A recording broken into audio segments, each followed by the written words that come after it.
Selamat malam, berjumpa kembali bersama saya Sandro Jabrik. Wong ganteng sak donya.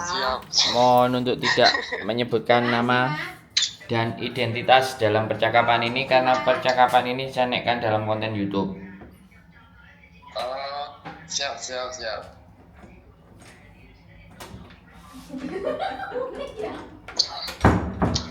Gimana Mas? Ya, sebelumnya terima kasih ya Mas ya sudah merespon. Jadi pengalaman yang saya mau minta saran ataupun bantuan dari Mas Andro, selaku orang yang mungkin dikenal oleh para BMI bisa membantu lah ya. Jadi asal muasalnya seperti ini Mas. Saya pernah ditawarin job untuk kerja ke Makau.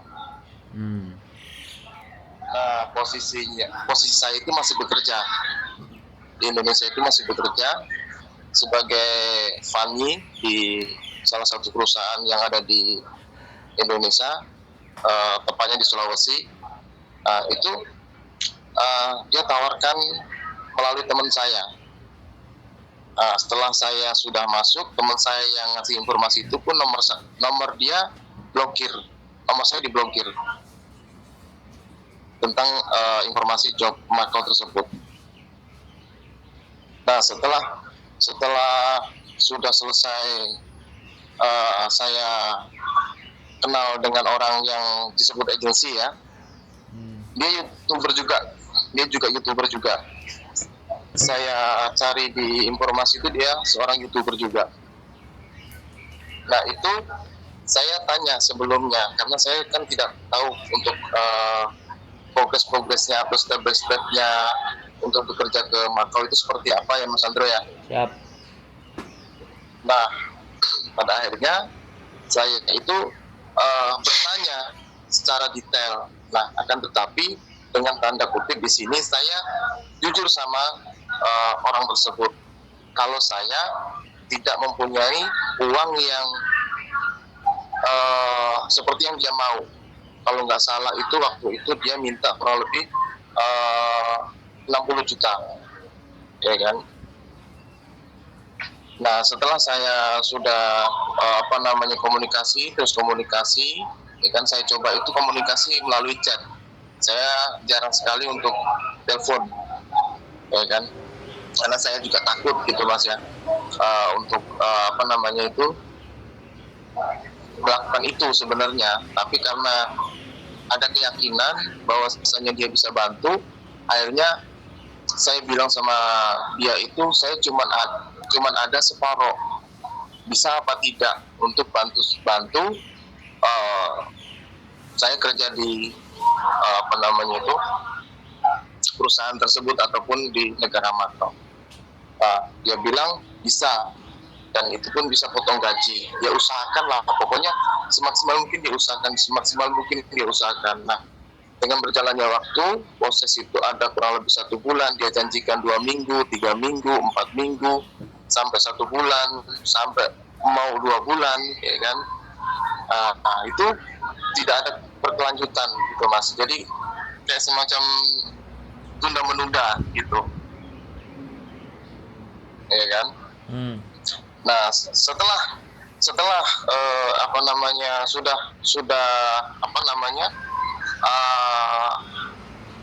lama ya kan, akhirnya ini singkatnya cerita saya putuskan berangkat sendiri. Saya berangkat sendiri ke negara Makau, dan pada akhirnya tidak lama kemudian saya di situ mendapatkan majikan ataupun company, ya kan, yang di mana tempat saya bekerja, ya kan, di mana tempat saya bekerja. Ya itu saya mau bertanya ataupun minta bantuan gitu Mas, bagaimana cara untuk mencari orang tersebut dan dia mengembalikan uang saya, seperti itu. Oke, sudah. Ya kurang lebihnya seperti itu, Mas Andro. Siap. Sampean berarti sekarang sudah bekerja di Makau ya? Sudah. Sudah aman ya? Sudah. Sudah punya blue card berarti ya? Udah punya blue card semuanya sudah. Dari mulai gereja, blue card, lamkat kalau di Iya, bahasa lamkat itu kok sudah. blue card, lamkat. Sudah. Berarti oke. Sekarang berarti kita tinggal bagaimana ngelacak keberadaan si YouTuber tadi kan? Iya, benar, Mas. Sampai Karena saya di situ terus karena saya sempat host dia ya kan, supaya dia punya pikiran gitu kan, punya ada etika baik seperti itu, akan tetapi malah timbal baliknya dia menantang seperti itu. Oh, ada kalimatnya semua nantang. Ada itu aku. Gimana, Mas? Kalimat menantangnya ada, screenshot apa telepon? Aku itulah, Mas, karena aku nggak mau ini semuanya itu chat. Ya kan? Semuanya apa? Semuanya chat. Oh, Nge-chat. chat. Ya, ngechat. Oh. Tapi Gitu. ada. Dan dia pakai nomor Makau. Kalau aku lihat dia masih pakai nomor Indonesia. Oh, nomor Indonesia. Aku pun juga nomor Indonesia. Iya, aku pun juga nomor Indonesia yang aku ini. Oke. Sampean transfernya ke dia pakai bank apa? Saya Indonesia BCA. Hong Kong. BCA. Masih di Indonesia itu BCA. Terus ada namanya. Nama dia, semuanya nama dia. Wah, sip. Tapi sampean nggak punya identitas KTP ya? Identitas KTP siapa, Mas? Dia, yang YouTuber itu. Yang nipu sampean. Oh, nggak punya. Oke, ini pekerjaan lumayan berat, tapi bisa kita selesaikan di Indonesia, bukan di Hong Kong, di Makau. Jadi, sampean mesti lacak orang ini, KTP-nya mana, orang mana. Sudah, kalau untuk detail domisilinya kita sudah dapetin semua. KTP ada? Nggak ada, itu dia. Oke, berarti kalau KTP nggak ada ya sampean harus temukan cara, karena laporan ke polisi itu memang harus ada KTP. Karena kasus penipuan itu termasuk tindak pidana dan itu bisa berjalan hampir bisa jadi 7 tahun. Jadi kalau sampean laporan hari ini, laporan itu selama terus di follow up sampai 7 tahun itu masih bisa. Jadi, seperti itu, Mas ya. Jadi yang paling penting adalah identitas domisilinya dia, sehingga nanti kita bisa pakai Polres di tempat yang ada di tempatnya dia. Oke. Ketika Polres di tempatnya dia ya bagaimanapun chat dan itu semuanya sampean langsung copy, langsung di print sebagai berkas dari awal mulai dia nawarin sampai oke. Tapi sekali lagi ya, sampean harus dapat identitasnya. Nah, kemudian pelaporan di Indonesianya sebagai korban, ya itu kalau Indonesia kan polisi bisa ditata kan. Nah, saudara sampean atau adik sampean yang melaporkan, tapi biasanya dia meminta sampean harus lapor sendiri. Ya kalau memang ada cuti dari Makau 2 hari 3 hari sambil nengok keluarga kan, ya udah sambil melaporkan sekalian kan. Nah, itu untuk setidaknya bentengin atau garis bawain bahwa kalau kamu nantang ya ayo kita perang kan, kayak gitu tuh. Iya, sampai saya bilang kalau hari ini kamu tidak selesaikan, kita berarti ini udah game over, permainan kamu udah selesai. Karena saya sudah banyak mendengar dari berbagai information ibaratnya, Mas ya. Iya. Memang YouTuber itu banyak membantu. YouTuber itu membantu. Jadi target operasi. Jadi sudah yang ditipu nggak cuma sampean. Saya kemarin di pertemuan BP2MI itu juga ada orang Jakarta. Dan dia hampir sekitar 8 kalau nggak 9 orang sama ditipu sama YouTuber itu. Jadi itu nggak masalah sebenarnya. Kita harus cari data dokumennya dia, KTP itu penting untuk pelaporan BAP di Polsek Polres tempatnya dia. Nah Polsek itu, harus. mudah-mudahan nanti ketika kita up di YouTube ini kan, yang merasa jadi korbannya YouTuber kan bisa jadi satu ngomong, dan itu bisa rame-rame. Kalau misalnya bisa rame-rame, nantinya akan menjadi perhatian gitu loh. Kasus itu akan menjadi perhatian. Nah kalau kasus-kasus menjadi perhatian, Benar-benar. polisinya juga bekerjanya juga semangat kalau yang viral-viral kayak gitu kan. Karena nggak cuma Oh, satu ya Mas dua Andro. ini. Tapi nggak apa-apa, sampean sambil bekerja Oh, terus iya. cari juga ruang lingkupnya dia di Makau. Tapi kalau di Makau, Kalau untuk kayaknya dia udah nggak di Makau, Pak. Mas, saya dapat informasi dia di Hong Kong. di Hong Kong, Iya. kerja apa dia? Itu dia yang kita belum temuin informasinya akurat gitu kan. Ada informasi dia di Hong Kong gitu kan. Tapi kan secara logikanya di Hong Kong kerja apa kan gitu kan. Ya. Kalau logikanya gitu kan Mas ya. Cuman ada information ya kan, itu dia di Hong Kong gitu kan. Tapi lebih ke 80% tuh pasti dia masih di Makau, maksudnya kerja di Makau gitu kan. Itu hanya information lah intinya. Sebenarnya sederhana sekali ya. Kalau di Makau itu kan ruang lingkupnya kecil dan areanya itu aja sih sebenarnya. Itu aja. Dicari di Makau pun nggak apa-apa, langsung disamperin. Intinya sih nggak ada masalah. Tapi kalau urusan di Indonesia, nomor teleponnya Indonesia, transfernya by Bank Indonesia itu bisa dilacak. Nah, kalau Iya. ya sekali lagi ya, berkasus kita kehilangan uang, berkasus juga ngeluarin uang, pastinya kan seperti itu. Tapi kita Benar. kita Tapi berkomunikasi paling sama tidaknya pihak berwajibnya, keluar uangnya sampai sejauh mana ini, kan kayak gitu tuh. iya, dia Minimalnya sudah ada efek jerah. pengembalian sebenarnya sudah ada pengembalian gitu Mas Mas Andro. Ada pengembalian, cuman sisanya itu yang dia tunda-tunda terus untuk pengembaliannya lah intinya. Sampai berapa sudah dikembalikan berapa? Kurang lebih itu 11 juta Oh, dari ya kurang 19 berarti. kurang lebihnya. Oh. Ya nggak apa-apa, digas aja terus. Kasusnya digulirkan aja terus. Nggak menjadi persoalan. Biar nggak ada korban berikutnya lah intinya Mas ya. Terus Samen Kalau juga memang seperti itu. Samen juga bikin reel, bikin TikTok, chat-chatnya dia, semuanya nggak ada masalah. Itu untuk mancing keluar dia, Oke. untuk mancing merespon dia agar terus keluar. Kan Samen bener-bener jadi korban gitu loh. Kalau yang jadi korban yang speak up, yang ngomong,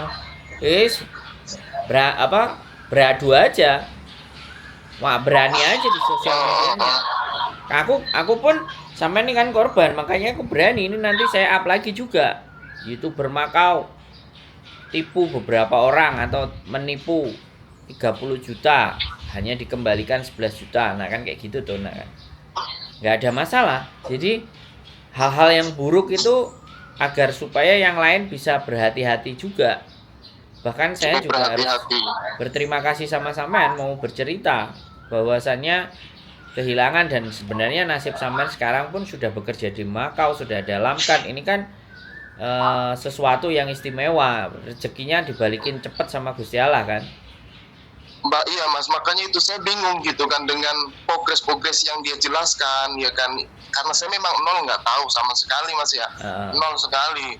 Bahkan ibaratnya saya kesini pun katanya ada bayar agensi, saya nggak bawa uang sama sekali Mas. Ya kan, saya nggak bawa uang sama sekali. Setelah saya dapat bos, ada majikan saya dari Indonesia, orang rumah saya suruh transfer buat bayar agensi itu.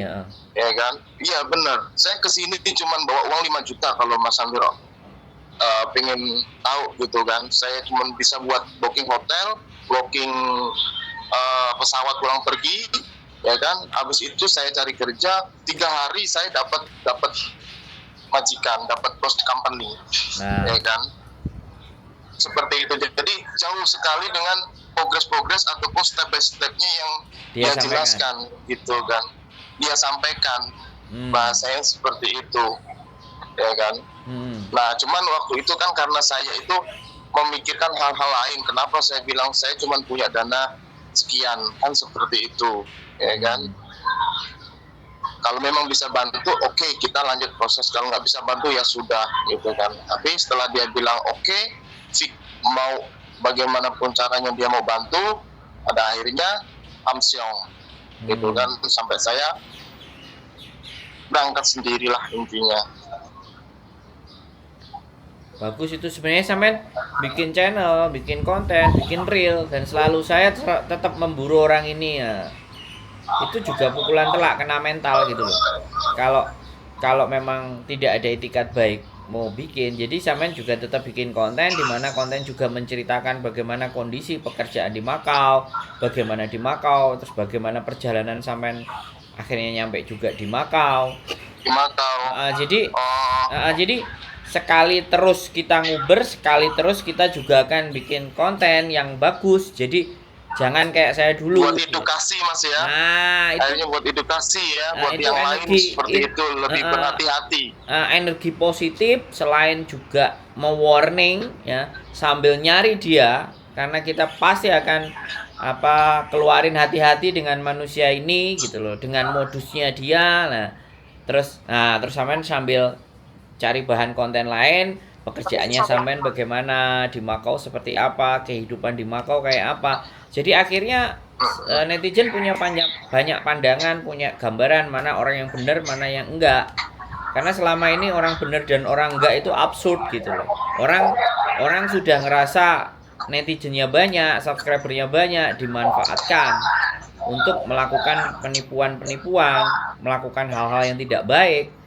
Makanya kita harus juga berusaha mengcover, artinya mengcounter attack.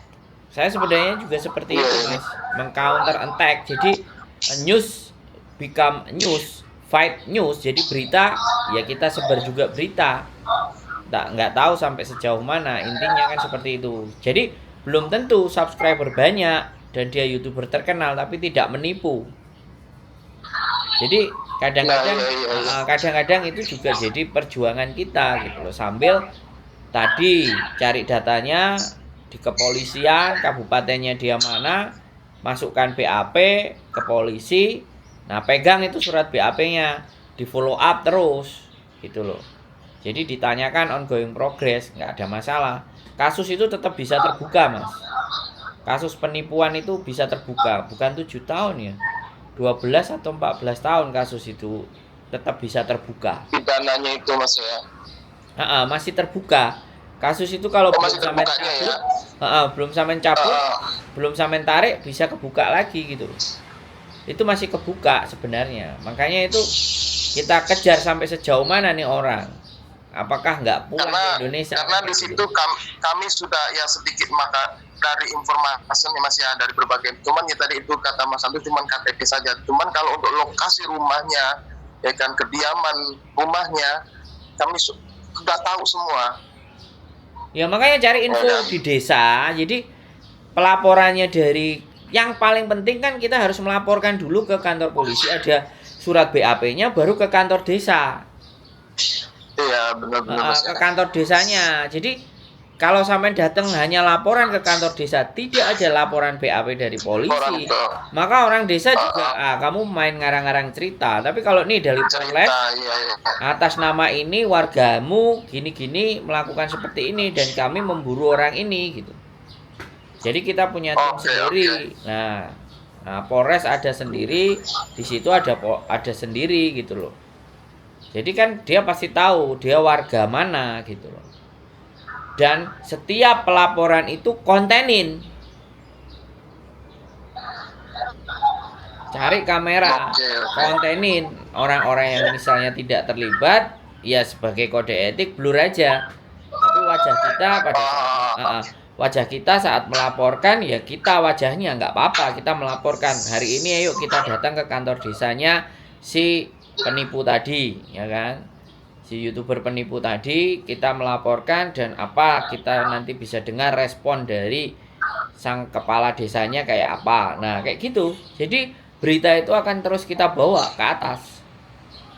Sampai terus Oke, siap Mas. keluarkan itu beritanya semua.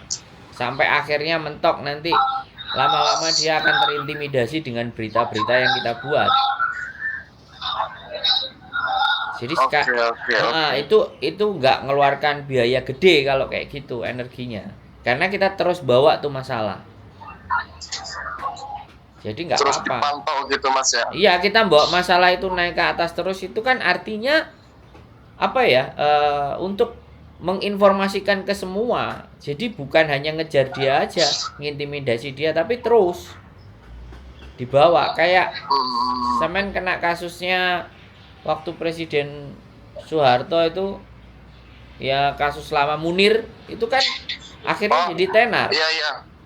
Iya benar akhirnya viral itu. Nah, kasus Munir itu sampai HAM, sampai keluarganya, sampai hari ini pun orang akan tahu tentang kasusnya Munir gitu. Nggak apa-apa tentang kasus YouTuber menipu itu sebenarnya udah kalau bisa dirasa 1 tahun 7-8 bulan 1 tahun yang lalu.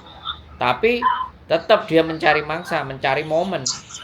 Di Hong Kong pun, Mas, di Hong Kong pun bukan hanya itu. Makanya saya selalu ngonten juga.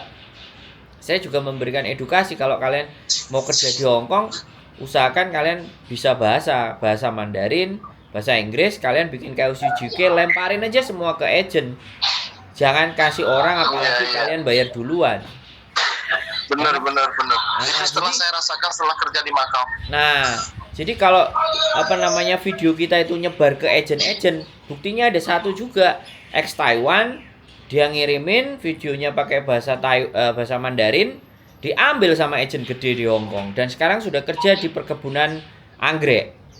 Saya belum publish, tapi dia kemarin sudah datang ke sini, kita belum ada waktu untuk ngobrol, untuk bercerita bagaimana cari pekerjaan yang benar. Walaupun memang biayanya sih kurang lebih ya antara 60 juta sampai 30 juta. Tapi sekali lagi ada bayarannya dia. Dia punya gaji 12.000 Hong Kong dolar itu kan ya 24 juta kalau kurs sekarang. Iya, Mas.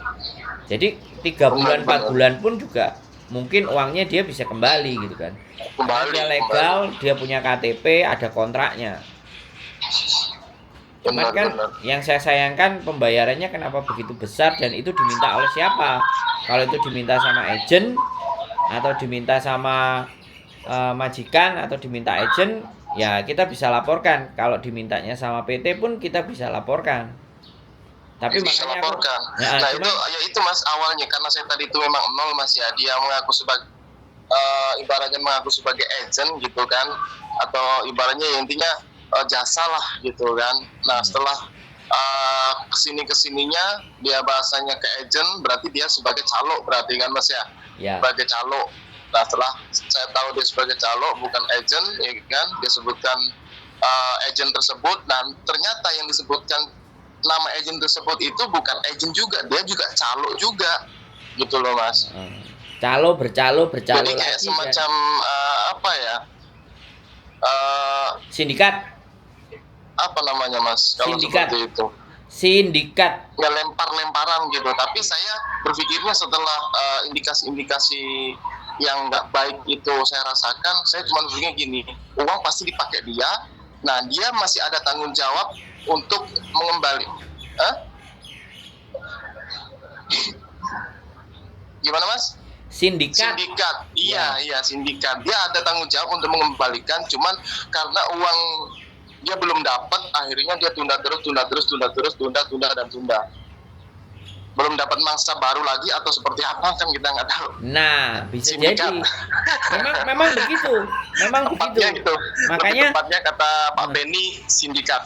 Nah, jadi mereka itu kadang menipu. Iya, Mas, setelah tertipu udah berangkat ke sini, dia ganti mungkin, nipu lagi orang baru. Saya coba untuk halo? Sinyalnya agak susah ini Mas kelihatannya. Halo? Bergantian gitu Mas ya? Ya, betul. Jadi sindikat ke sindikat, habis itu korbannya disuruh lagi bohongi korban lagi. Jadi akhirnya korbannya tambah banyak. Halo?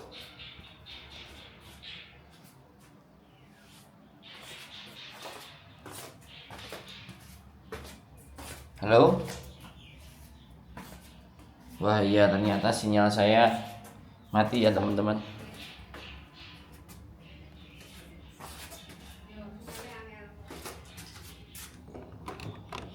Sinyalnya angel. Halo? Aduh, empuk rek. Oke teman-teman semuanya, sekali lagi sini.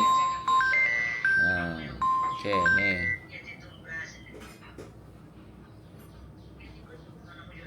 Halo, Mas. Ya. Oke, mohon maaf sinyalnya memang agak terganggu. Oke. Ya jadi begitu. Ini ya, nggak apa-apa, sorry. Jadi dia akan nipu lagi. Orang yang ketipu udah nyampe, diinfokan, terus disuruh nipu lagi. Dan begitu terus akhirnya.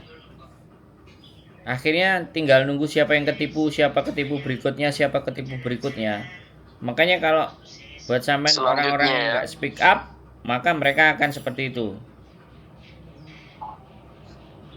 Akan terus menipunya dia. Nggak akan berhenti gitu Mas. Iya Mas Sandro. Makanya kan sampean harus naik ke permukaan dan membuat video-video konten. Ada yang kemarin ketemu di BP2M itu marah-marah banget. Jadi udah banyak, hampir 200-an juta apa 180 berapa gitu. Karena dia bawa temen juga. Wah, sampai gitu dia orangnya marah-marah. Iya. Orang timur tinggal di Jakarta. Terus kemarin waktu acaranya di BP2MI datang. Terus kita sempat ngobrol waktu makan siang. Sadis juga itu. Makanya kita harus hentikan orang-orang kayak gini nih. Dan yang bisa menghentikan sampean. Sampean salah satunya sampean karena korbannya. Kalau bukan korban kan iya Mas Sandro. Jadi seperti itu. Nggak apa-apa. Yang penting sekarang sampean sudah tahu. Sampean sudah tahu alurnya dan bagaimana menghandle ini kasus. Kalau memang bisa dilaporkan biar kasusnya naik dan kebuka. Nanti kalau sampean bikin konten lagi, ada 2-3 orang lagi ternyata merasakan hal yang sama, suruh laporkan juga. Jadi kalau di kepolisian itu, di Polres sudah ada lapor 15 orang, maka mereka akan menganggap itu potensi untuk dilacak gitu loh. Potensi. Iya, siap, potensi. Potensi untuk ya, dilacak. Mungkin kalau saya ada kawan korban yang bisa komunikasi dengan saya, mungkin kita bisa kerjasama. Iya, makanya itu. Untuk bisa gabungin itu semuanya kan harus naik ke konten semua. Harus naik ke sosial media. Jadi dengan bijak sampai menyampaikan, tidak penuh dengan emosi, tapi walaupun gitu sampai tetap dengan bijak cara menyampaikannya, maka korban-korban yang lainnya pun akan ini nggak terlalu berambisi, orangnya nggak teriak-teriak, nggak ngamuk-ngamuk. Kan ekspresi orang kadang-kadang beda-beda kan, tapi ini masih sampai stabil, masih walaupun tertipu sampai stabil, dan sampai sekarang juga udah dapat pekerjaan. Tapi ya sudah, nggak apa-apa, tapi ya siap-siap nanti respon lah. Sampai sudah baik, ada yang bilang ikhlaskan saja, atau yang sama seperti itu saja. Itu nggak masalah. Tapi kan kita bukan persoalan mengikhlaskan, kita persoalannya adalah bagi orang-orang yang akan ditipu berikutnya. Benar Mas Sandro. Di situ yang wow, itu yang kita menyelamatkan, kita bisa menyelamatkan gitu loh. Benar. Dan itu sesuatu yang menurut saya bagus. Kita punya attitude, walaupun kita pernah mengalaminya, kita naikkan ke publik agar orang lain tidak seperti kita nantinya. Karena nggak banyak Biar orang tidak yang bisa terjadi kayak seperti sampean kita. gini Mas. Dia mau bercerita, mau ngobrol, mau tentang masalah sehingga mengingatkan orang-orang yang setelahnya nanti apakah mereka akan terjerumus dan lebih berhati-hati. Nge-warning ini kan bagus. Begitu Mas. Iya Mas Sandro, siap. Oke, saya simpen nomornya sampean. Nanti ada Oke. kesempatan main-main ke Makau, saya ke Makau, atau sampean mau Siap Mas. main ke Hong Kong, yuk kita jalin silaturahmi yang baik. Terus kalau sampean mau memulai Insyaallah. konten YouTube, channel YouTube, atau di Reel atau di TikTok, apapun itu terserah sampean. Yang penting terus bagikan hal-hal yang positif ke dunia, karena dunia hancur itu karena orang-orang baik kayak sampean ini diem. Dizalimi. Ya makanya kita naikkan supaya nggak diem gitu loh ya. Siap Mas Sandro. Terima kasih Sip. banyak Mas Sandro atas Ya. instruksinya, atas informasinya Siap. untuk saya. Saya juga Siap. seneng nanti bikin konten bagaimana akhirnya jalannya sampai juga mendapatkan pekerjaan di Makau, supaya mereka itu juga dapat pencerahan jalan yang Iya, benar. dan tidak sesulit yang dia katakan, tidak semahal yang dia katakan. Betul. Intinya seperti itu. Siap, itu yang saya Ya kan? sangat support. Makanya ada kesempatan tak simpen nomornya sampean ya.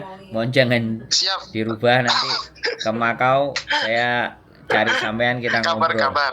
Ya. Siap Mas Andro. Sehat selalu Oke. Mas ya. Terima Tetap kasih Mas. berbuat yang baik Sehat selalu juga Mas Andro. buat kita semuanya. Ya. Oke, sukses selalu Mas Andro. Yo, amin. Yo. Yo. Bye bye. Oke, bye-bye.